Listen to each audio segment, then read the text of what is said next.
Rock salt, half lemon, 1 whole garlic, and 1 bottle water. Hindi na bottle water, hindi gina isa ka bote, gamay lang. Gamay lang.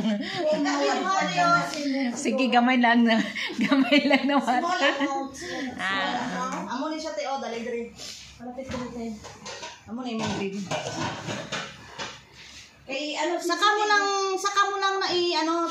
na butangan kung pila ang amount niya te, kay banta-banta lang niya te. Oo, ibig ko lang. Dali diri te, amo ni kay balaan mo ang ginatawag bala nga ng emulsion process ang may time gini siya te nga magpalpak. Balaan mo ni kung magpalpak ni siya kay hindi siya maglapot. Once hindi siya maglapot, palpak na daw tubig siya.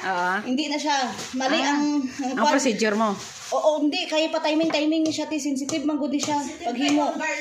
Ay, ganun. Sensitive ni. Kung hindi bala akma ang imong hindi siya maglapot. Dapat kailangan akma. Pa-timing ni. Pa-timing siya. O mo ni. Butangan mo sang asin. 1. Biskan tansyado mo lang nito eh. Tansyado mo gid ang asin. Tansya lang. Oh, sige, 1.5. Tapos, teaspoon. Butangan mo gamay, anay. Kag, i-start mo ni siya. Ano siya, anay.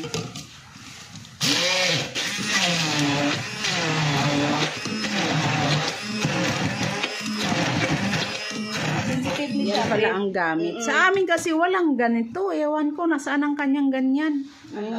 Bubuan mo sang kalamansi. Tapos, butangan mo sang cold water. Gamay lang, anay tiya. Gamay lang.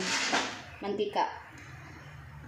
Damo na siya mantika, te. Tsaka mo pala damihan ng mantika. Dalawa. Hindi yung process.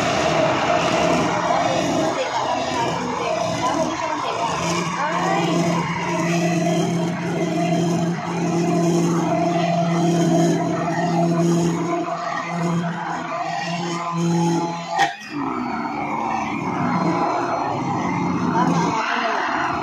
Dapat nakasukat din yung mantika. Hindi, nakasukat.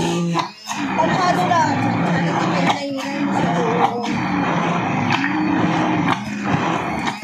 Pero garlic na yun, di ba? Garlic sauce na siya, te. Muling buwan niya.